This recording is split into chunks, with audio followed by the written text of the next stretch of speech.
नमस्कार दोस्तों, हमारे चैनल में आपका स्वागत है।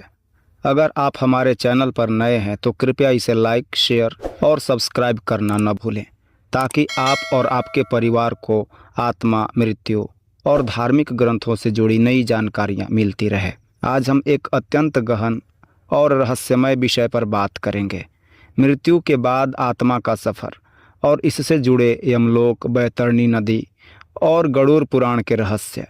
इस वीडियो को अंत तक ज़रूर देखें और नीचे जय महाकाल लिखना न भूलें। मृत्यु जीवन का अंतिम सत्य है। यह सवाल सदियों से इंसानों को सोचने पर मजबूर करता रहा है कि मृत्यु के बाद आत्मा का क्या होता है। क्या यमलोक वाकई में होता है या यह एक अंधविश्वास मात्र है? क्या सच में बैतरणी नदी है और उसे पार करना इतना कठिन है जितना कि धार्मिक ग्रंथों में बताया गया है? यमलोक और बैतरणी नदी कहाँ है और पृथ्वी से कितनी दूर है? इन सभी सवालों का उत्तर गरुड़ पुराण में विस्तृत रूप से दिया गया है। हालांकि बहुत से लोग हिंदू धार्मिक ग्रंथों को सच नहीं मानते और उन्हें अंधविश्वास मानते हैं, लेकिन आपको बता दें कि अब विज्ञान ने भी यमलोक और बैतरणी नदी की दूरी को प्रमाणित कर दिया है। गरुड़ पुराण हिंदू धर्म के 18 पुराणों में से एक है, जिसमें मृत्यु के बाद आत्मा के सफर से जुड़े रहस्यों का वर्णन है। इसमें भगवान विष्णु और उनके वाहन गरुड़ के बीच हुए संवाद में मृत्यु और आत्मा के सफर के बारे में गहन जानकारी मिलती है।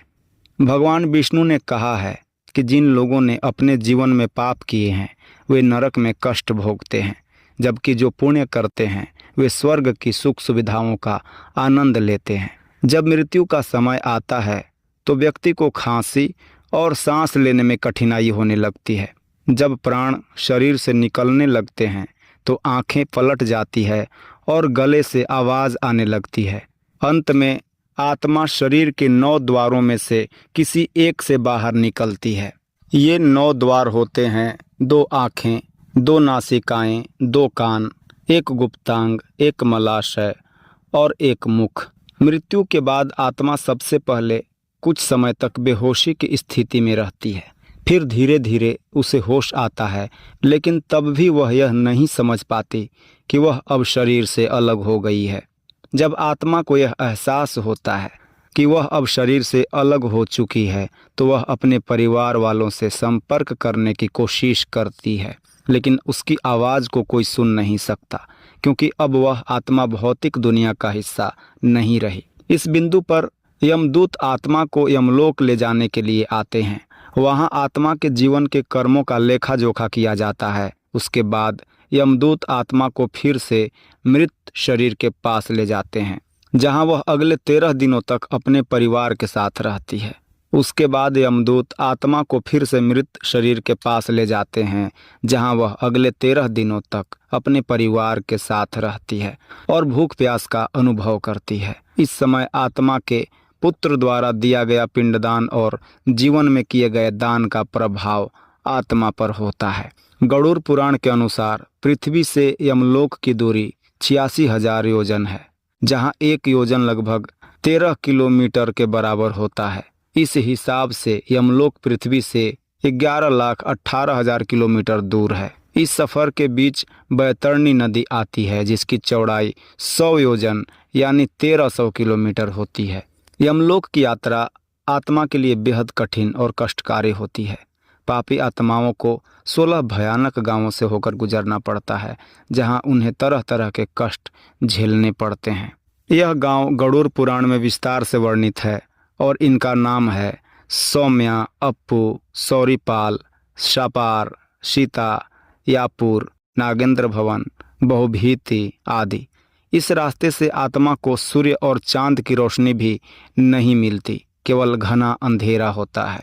बैतरणी नदी गरुड़ पुराण में एक महत्वपूर्ण स्थान रखती है। इस नदी में पानी की जगह खून और मवाद बहता है और इसके किनारे हड्डियों से भरे होते हैं। जब कोई पापी आत्मा इस नदी के पास पहुंचती है तो नदी भयंकर गर्जना करती है और आत्मा डर के मारे कांपने लगती है। इस नदी को पार करने के लिए केवल वही आत्मा योग्य होती है जिसने जीवन में पुण्य किए हों या गौदान किया हो। गौदान पुण्य का सबसे बड़ा माध्यम माना जाता है। जिसके प्रभाव से आत्मा बैतरणी नदी को पार कर पाती है। अगर आत्मा के पास कोई पुण्य नहीं है तो यमदूत उसे जंजीरों में बांधकर घसीटते हैं और नदी में फेंक देते हैं। इस दौरान आत्मा को बेहद भयानक अनुभवों से गुजरना पड़ता है। अब बहुत से लोग सोचते हैं कि यह सब धार्मिक बातें हैं और इनका वास्तविकता से कोई संबंध नहीं है, लेकिन आपको जानकर हैरानी होगी कि विज्ञान ने भी यमलोक और बैतरणी नदी का अस्तित्व स्वीकार किया है। 2012 में अमेरिकी वैज्ञानिकों ने हबल स्पेस टेलीस्कोप का उपयोग करते हुए एक ऐसी जगह की खोज की जो बैतरणी नदी जैसी दिखती है। इस खोज में वैज्ञानिकों ने प्लूटो ग्रह के पास एक उपग्रह की सतह को देखा जिसका रंग लाल था, जो बैतरणी नदी के खून और मवाद से बहने वाले पानी की तरह था। प्लूटो ग्रह को हिंदू धार्मिक ग्रंथों में यमलोक कहा गया है और इसी उपग्रह को बैतरणी नदी के रूप में पहचाना गया है। गरुड़ पुराण में लिखा है कि आत्मा की मुक्ति या पीड़ा उसके कर्मों पर निर्भर करती है। अगर आत्मा ने जीवन में अच्छे कर्म किए हैं तो वह स्वर्ग का सुख प्राप्त करती है और यदि पाप किए हैं तो नरक में कष्ट भोगती है। इसलिए कर्म का महत्व सनातन धर्म में बहुत अधिक है। यही कारण है कि आज पश्चिमी देश भी कर्म के सिद्धांत को अपना रहे हैं। इस प्रकार गरुड़ पुराण के माध्यम से हमें मृत्यु के बाद आत्मा की यात्रा, यमलोक और बैतरणी नदी के रहस्यों का गहन ज्ञान प्राप्त होता है। अगर आपने गरुड़ पुराण पढ़ा है या इसके बारे में कुछ जानते हैं तो कमेंट में अपने विचार अवश्य साझा करें और जय महाकाल लिखना न भूलें। अगर आपको यह जानकारी अच्छी लगी हो तो कृपया लाइक, शेयर और सब्सक्राइब ज़रूर करें। अगले वीडियो में फिर मिलते हैं। जय महाकाल।